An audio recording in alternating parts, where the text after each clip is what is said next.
Shalom, shalom, mes bien-aimés, que Dieu vous bénisse de partout où vous nous suivez. Nous sommes en train de poursuivre notre enseignement sur la puissance du relèvement.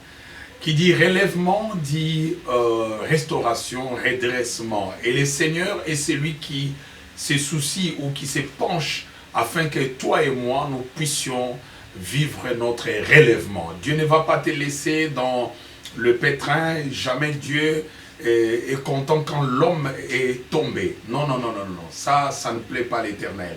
Voilà pourquoi je vais te dire et t'exhorter que tu peux compter sur le soutien de Dieu.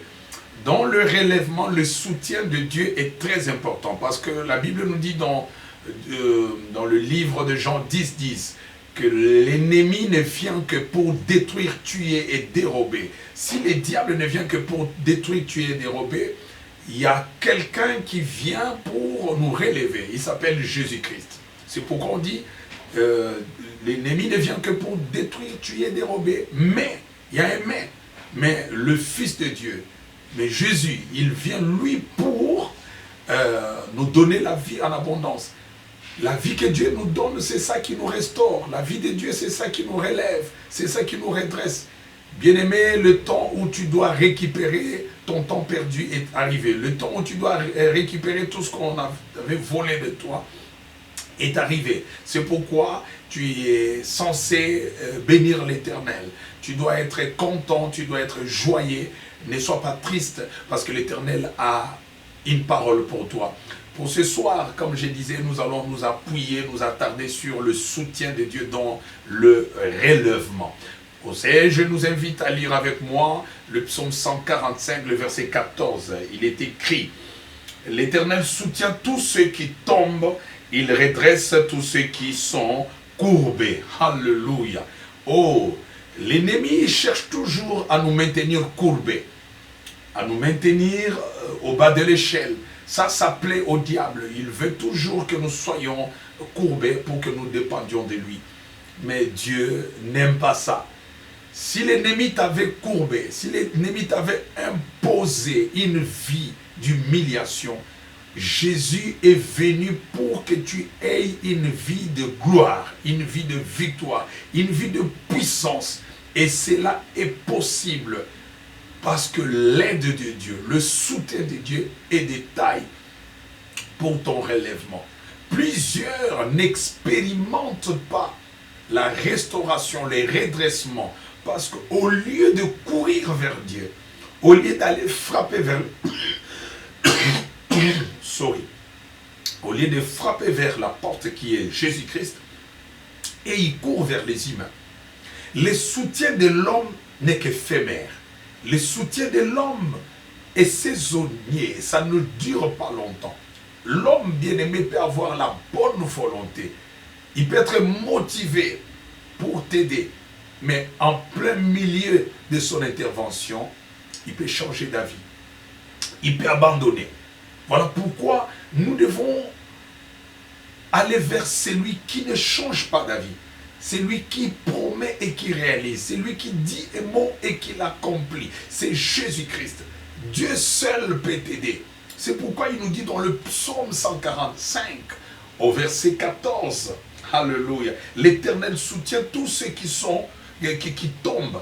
Et si tu es tombé, ou soit tu es courbé, crois à la puissance du relèvement. Dieu ne t'abandonnera pas là où tu es tombé. Dieu ne te laissera pas là où tu es courbé. Oui, tu es courbé, les autres vont commencer à sauter sur toi. Ils vont commencer à te dépasser parce que tu es courbé. Mais il y a quelqu'un, lorsqu'il te voit, lorsqu'il te rencontre, lui, par contre, il viendra pour te relever. Il va te toucher là où tu es courbé. Si c'est au niveau du dos, il va toucher ton dos et ton dos va vivre le redressement. Le miracle du redressement va s'accomplir. Oui, si c'est sur le plan mental que tu es courbé, si c'est sur le plan moral que tu es courbé, l'Éternel a la capacité, sa puissance est là, agissante pour te restaurer, te rétablir, te redresser dans ton problème, dans tes difficultés. Oh, tu ne peux pas abandonner. N'abandonne pas la foi, ne te décourage pas.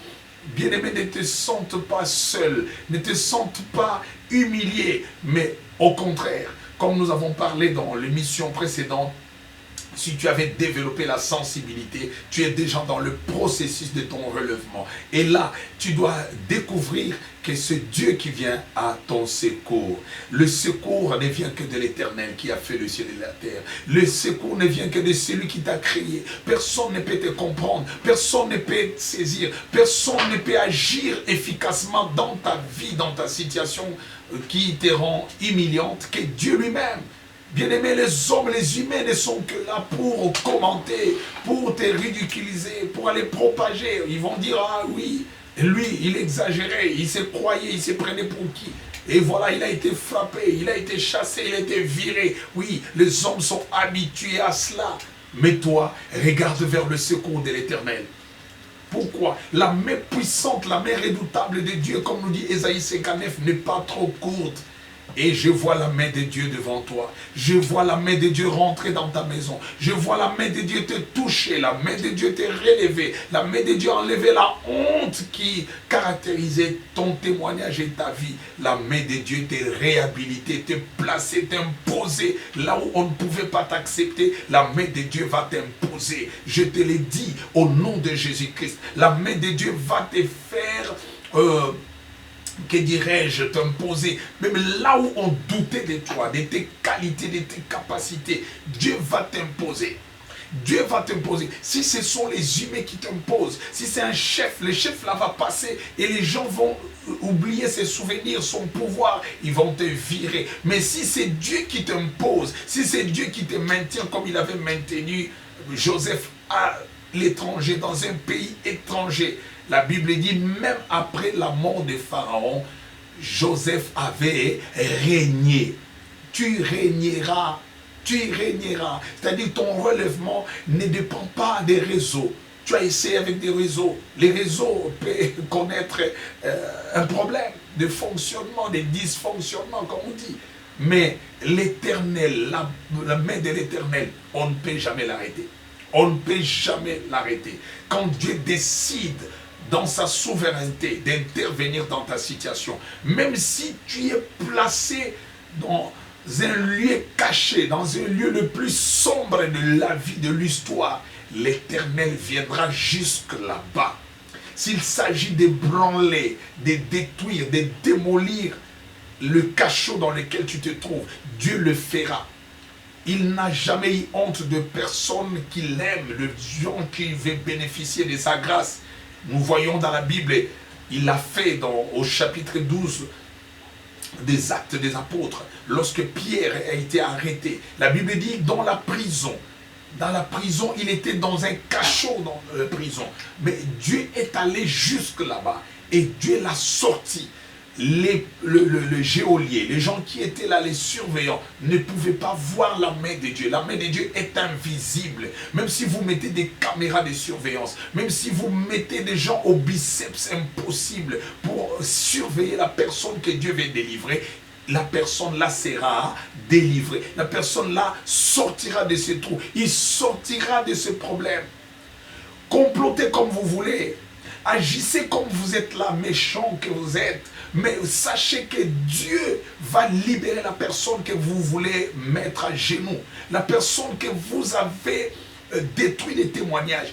Dieu va la sauver. Dieu va réhabiliter la personne. Comment? Par sa puissance. La puissance de Dieu est tellement forte et tellement efficace et redoutable pour agir et fonctionner à n'importe quel lieu de la planète.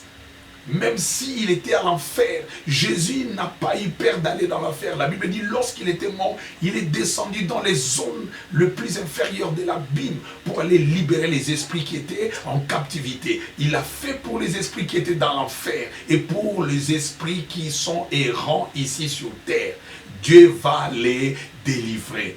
Oh ma sœur, mon frère, je ne sais pas où on t'a placé. Pour délivrer et ressusciter Lazare, Jésus a demandé à Marthe, où l'avez-vous mis? Marthe a dit, il sent déjà. Oh, même si ta famille a honte de toi, même si tes proches t'abandonnent, ils ont honte de toi. Mais Jésus qui se présente devant ta tombe, la tombe c'est là où on place celui qui est enterré.